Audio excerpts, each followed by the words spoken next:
हरे कृष्ण कृष्ण कृष्ण हरे हरे। तो भक्तबिंदगण आजकेर भिडियोटी रयेछे आज 6 अक्टोबर बांगला 19 आश्विन सोमवार पालित हयेछे कोजागरी लक्ष्मी पुजो। दुर्गापुजो शेष हওয়ার पर समृद्धि और सौभाग्येर देवी मा लक्ष्मी मर्तलोके उपस्थित हन आजकेर दिने। बांगालिर घरे घरे सकल मानुष मेते उठे এই কোজাগরি লক্ষ্মী পুজোর জন্য। आश्विन मासेर शेष पूर्णिमाते जे लक्ष्मी पुजो হয় তাকে কোজাগরি লক্ষ্মী পুজো বলা হয়ে থাকে। তাই 2025 সালের 6 অক্টোবর বাংলা 19 আশ্বিন সোমবার পালিত হয়েছে কোজাগরি লক্ষ্মী পুজো। সকল বাঙালি হিন্দুদের কাছে এই তিথির গুরুত্ব বিশেষ রয়েছে। প্রায় প্রত্যেক বাঙালির হিন্দু ঘরে এই দিনে লক্ষ্মী পুজো হয়ে থাকে। যে ঘরে লক্ষ্মী পুজো করা হয় সে ঘরে কখনো অন্ন বস্ত্রের অভাব হয় না বলে বিশ্বাস রয়েছে। যে সকল ভক্তরা আজকের দিনে এই কোজাগরি লক্ষ্মী পুজোর ব্রতটি বা উপবাস রয়েছেন তাদের একান্তই দরকার ব্রতকথা বা লক্ষ্মী পাঁচালীর শ্রবণ করা। পারলে অবশ্যই পরিবারের সকলেই মিলে এই কোজাগরি লক্ষ্মী পুজোর ব্রতকথাটি শ্রবণ করুন। এর ফলে সুখ সমৃদ্ধি ভরে থাকবে এবং মা লক্ষ্মীর কৃপা সারা বছর পেতে থাকবেন আপনারা। যেহেতু মা লক্ষ্মী খুবই চঞ্চল তাই বিশেষ করে এই শুভ দিনে আপনারা ভক্তি নিষ্ঠা সহকারে শ্রবণ করবেন কোজাগরি লক্ষ্মী পুজোর ব্রতকথাটি। অবশ্যই ভিডিওটি আপনারা শুরু থেকে শেষ পর্যন্ত ভক্তি সহকারে শ্রবণ করবেন। আর চ্যানেলে নতুন হয়ে থাকলে দয়া করে চ্যানেলটিকে সাবস্ক্রাইব করবেন, লাইক করবেন, কমেন্টে ভক্তি ভালোবাসা শ্রদ্ধা দিয়ে জয় মা দেবী লক্ষ্মীর জয় লিখে দিতে ভুলবেন না এই শুভ দিনটিতে। অবশ্যই ভিডিওটি আপনারা শুরু থেকে শেষ পর্যন্ত ভক্তি সহকারে শ্রবণ করুন। আজ 6 অক্টোবর বাংলা 19 আশ্বিন পালিত হয়েছে কোজাগরি লক্ষ্মী পুজো। ওং বিশ্বরূপেশ্বু ভর্যাসি পদ্মে পদ্মালয়ে শুভে সর্বত পাহি মাং দেবী মহালক্ষ্মী নমস্তুতে। আজকের দিনে দেবী লক্ষ্মী এই পূর্ণিমা তিথিতে মর্তে আসেন তার ভক্তদের আশীর্বাদ দান করতে। দেবী লক্ষ্মী পার্থিব এবং অপার্থিব সম্পদ সৌভাগ্য এবং সৌন্দর্যের দেবী। এই তিথিতে যারা রাত্রি জেগে দেবীর আরাধনা করে, রাত্রি জেগে যারা কোজাগরি লক্ষ্মী পুজোর ব্রতকথাটি পাঠ বা শ্রবণ করেন তারা অবশ্যই লক্ষ্মী দেবীর বিশেষ আশীর্বাদ লাভ করতে পারে। ফলস্বরূপ সে ভক্তকে দেবী ধন সম্পত্তি দান করে। তাই ভক্তরা অবশ্যই আজকের দিনে সারা রাত জেগে থাকবেন দেবীর আশীর্বাদ পাওয়ার জন্য। আর এই সারা রাত জেগে অবশ্যই আপনারা মাতা দেবীর মহামন্ত্র জপ করবেন, প্রণাম মন্ত্র জপ করবেন আর বিশেষ করে এই ব্রতকথাটি শ্রবণ করবেন। তো অবশ্যই মনোযোগভাবে শ্রবণ করুন কোজাগরি লক্ষ্মী পুজোর ব্রতকথাটি। ব্রহ্মবৈবর্ত পুরাণে বর্ণিত রয়েছে এক দেশে রাজা ছিল। তিনি সৎ ধর্মপরায়ণ ছিলেন। তার দেশে এক নিয়ম ছিল, হাটে প্রজাদের যে সব জিনিস বিক্রি হবে না তিনি তার ঠিক দামে তার প্রজাদের কাছ থেকে কিনে নেবেন। এক কামার হাটে একটি লোহার নারী মূর্তি বিক্রি করতে এনেছিলেন, কিন্তু সারাদিন তা বিক্রি হয়নি। সে রাজবাড়িতে সে কথা জানালেন, ধর্মপরায়ণ রাজা তা কিনে নেন। সেদিন রাতে রাজা তার বাড়িতে কান্নার আওয়াজ শুনতে পান। সারা বাড়ি ঘুরে শেষে ঠাকুর ঘরে দেখেন এক সুন্দরী নারী বসে কাঁদছে। রাজা তার সামনে গিয়ে বললেন, কে মা তুমি, কাঁদছো কেন? সে বলে, আমি রাজলক্ষ্মী, তোর বাড়িতে এতদিন ছিলাম, এখন আর থাকতে পারবো না, চলে যেতে হবে, তাই কাঁদছি। রাজা বিনয় সুরে হাত জড়ো করে জিজ্ঞাসা করলেন, কেন মা, কি করলাম? সে বলল, আমি যে আর থাকতে পারবো না, বাড়িতে যে তুই অলক্ষ্মী কিনে এনেছিস। তারপর কাঁদতে কাঁদতে রাজলক্ষ্মী চলে গেল।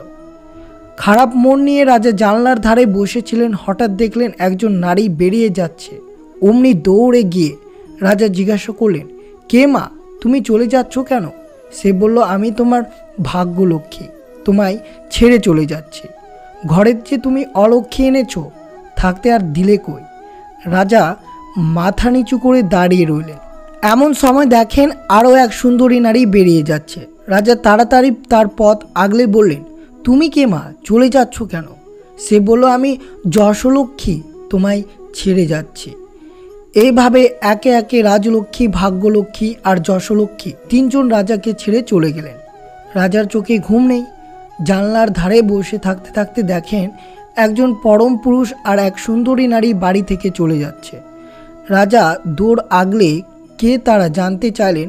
সুন্দরী নারী বললেন, আমি কুলক্ষী, ঘরে অলক্ষ্মী আছে, তাই তার থাকা হবে না। পরম পুরুষটি জানালেন তিনি ধর্ম, কিন্তু অলক্ষ্মীর কারণে তাকে যেতে হচ্ছে। এই কথা শুনে রাজা জিজ্ঞাসা করলেন, আমার দোষ কি? ধর্ম রক্ষা করতেই অলক্ষ্মী কিনেছি। ধর্মই আমার সম্বল। এই ধর্ম বলে আমি রাজলক্ষ্মী, ভাগ্যলক্ষ্মী, যশলক্ষ্মী, কুললক্ষ্মী সবাইকে যেতে দিয়েছি। আমি ধর্মপ্রাণ, ধর্ম ত্যাগ করিনি। আমি আপনাকে যেতে দেব না। ধর্ম দেখলেন রাজার কথায় ঠিক তিনি রয়ে গেলেন। কিন্তু রাজার অবস্থা দিন দিন খারাপ হতে থাকে। তার সব সুখ হারিয়ে যায়। রানী যে দিন দিন যেমন হয় তাই যত্ন করে রাজাকে খাওয়াতে থাকে। রাজা খেতে বসলেই পঙ্গপালের মতো পিঁপড়ের দল থালার চারদিকে ঘিরে বসত। রাজা রানীকে তার খাবারে ঘি দিতে বারণ করলেন। তিনি খেতে বসেন, খাবার থালার চারদিকে পিঁপড়ের দল এসে জড়ো হয়, কিন্তু খাবারে তাদের রুচি হয় না। তাই দেখে এক পিঁপড়ে বলে, ওই অলক্ষ্যের জন্য রাজা এমন গরিব হয়েছে যে খাবারে ঘি জুড়ছে না। তা শুনে রাজা হা হা করে হেসে উঠলেন। রানী দেখতে পেয়ে বললেন, আপনি এমন নিজের মনে হাসছেন কেন? রাজাও বলবেন না, আর রানীও ছাড়বেন না। রাজা তখন বললেন, এই কথা বললে আমার প্রাণ যাবে, তাও যদি তুমি শুনতে চাও তো বলবো। তাও রানী শুনতে চায়। শুনে তিনি বলেন, আমি মরলে যদি খুশি হও তাহলে ওই নদীর ধারে চলো, বলবো। রানী ভাবে, কথা বললে আবার কেউ মারা যায় নাকি? তারা নদীর ধারে এসেছে। হঠাৎ এক শিয়ালিনী শিয়ালকে বলে, ওই দেখো জলে মরা ভেসে যাচ্ছে, নিয়ে এসো, দুইজনকে খাওয়া যাবে। তাই শুনে শিয়াল বলে, আমি কি রাজার মতো বোকা নাকি যে রানীর কথায় প্রাণ দেব? রাজমশাই সে কথা শুনতে পেয়ে রানীকে সেতায় ফেলে রেখে দৌড় দেয়। রানী কাঁদতে কাঁদতে নদীর ধার থেকে যান। এইভাবে অনেক দিন পার হয়ে যায়। দেখতে দেখতে আশ্বিন মাসের পূর্ণিমা তিথি এলো। রানী দেখলেন নদীর ঘাটে শঙ্খ, ঘণ্টা, ধূপ, ধুনো দিয়ে কারা কি সব করছে। রানী এগিয়ে এসে মেয়েদের জিজ্ঞাসা করলেন, তারা কি করছে? তখন তারা বলে, আশ্বিন মাসের পূর্ণিমা, কোজাগরী লক্ষ্মী পুজো করছে, এবং সঙ্গে এও জানায় এই পুজো করলে অলক্ষ্মী দূর হয়, মা লক্ষ্মীর কৃপা দৃষ্টি থাকে। তাই শুনে রানী তাদের কাছ থেকে রং মাখানো পুটলি চেয়ে লক্ষ্মী ঘরে নারকেল চিড়ে তালের ফোঁপর দিয়ে পুজো করেন। তারপর গল্প গান করে তারা সারা রাত জেগে কাটালেন। ওইদিকে রাজবাড়িতে যে লোহার অলক্ষ্মী ছিল, সকাল হতেই তা কোথাও গেল কেউ জানতে পারল না। ধর্ম এসে রাজাকে বললেন, আপনার অমঙ্গল কেটে গেছে, অলক্ষ্মী দূর হয়েছে, আপনি রানীকে ফিরিয়ে আন। রাজা পালকি নিয়ে রানীকে ফিরিয়ে আনলেন। তারপর খুব ঘটা করে লক্ষ্মী পুজো করে আবার সব ফিরে পেলেন। এইভাবে কোজাগরী লক্ষ্মী পুজো মাহাত্ম্য সর্বত্রে ছড়িয়ে পড়ল। তো অবশ্যই আজ 6 অক্টোবর 19শে আশ্বিন 2025 পালিত হয়েছে কোজাগরী লক্ষ্মী পুজো, যে ব্রতকথাটি অবশ্যই আপনারা শ্রবণ করলেন।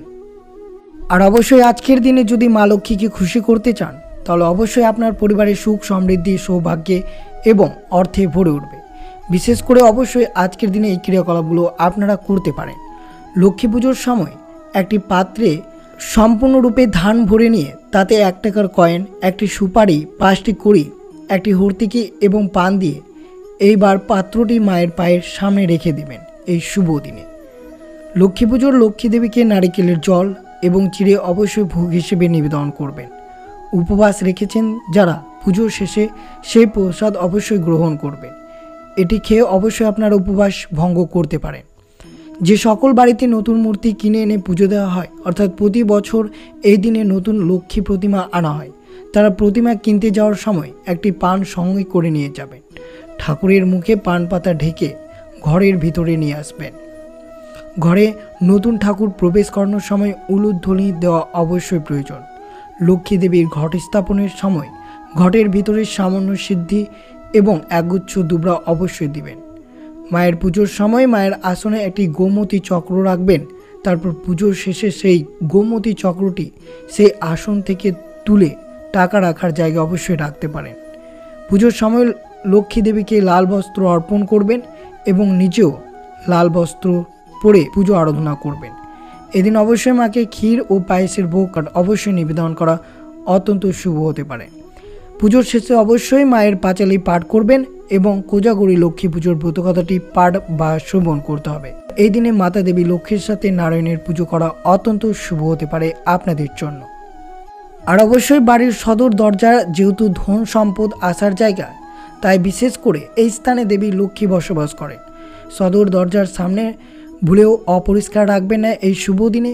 সেখানে জুতো জমিয়ে রাখবেন না, সেখানে পাতা বা পাপোশটি পরিষ্কার রাখতে হবে। ময়লা জমে পাপোশ পাতে যাবে না। পুজোর দিন সদর দরজার সামনে আলপনা লক্ষ্মী দেবীর পা আঁকার আগে সেই স্থানটিকে ভালো করে ধুয়ে মুছে নিতে হবে। তারপরে এই শুভ দিনে আলপনা অঙ্কন করবেন। যদি আপনারা আলপনার ক্ষেত্রে সাদার সঙ্গে লাল বা হলুদ রং ব্যবহার করতে পারেন তা অত্যন্ত শুভ হতে পারে, কারণ হলুদ বৃহস্পতি রং, এটি ধন সম্পদের প্রতীক। আর লাল রং মা লক্ষ্মী খুবই পছন্দ করেন বলে মনে করা হয়। আর অবশ্য কোন ফুলে লক্ষ্মী দেবী তুষ্ট হন? বিশেষ করে পদ্ম ফুল, শ্বেত কাঞ্চন, গাঁদা ফুল, লাল গোলাপ এবং লাল জবা ফুল এই কোজাগরি লক্ষ্মী পুজোতে অবশ্যই মাকে নিবেদন করবেন।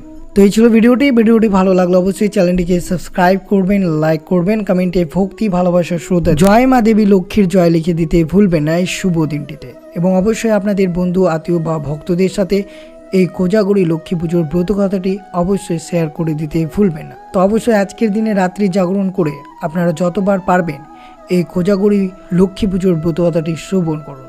সুস্থ থাকবেন, সতর্ক থাকবেন। জয় শ্রীকৃষ্ণ, রাধে রাধে।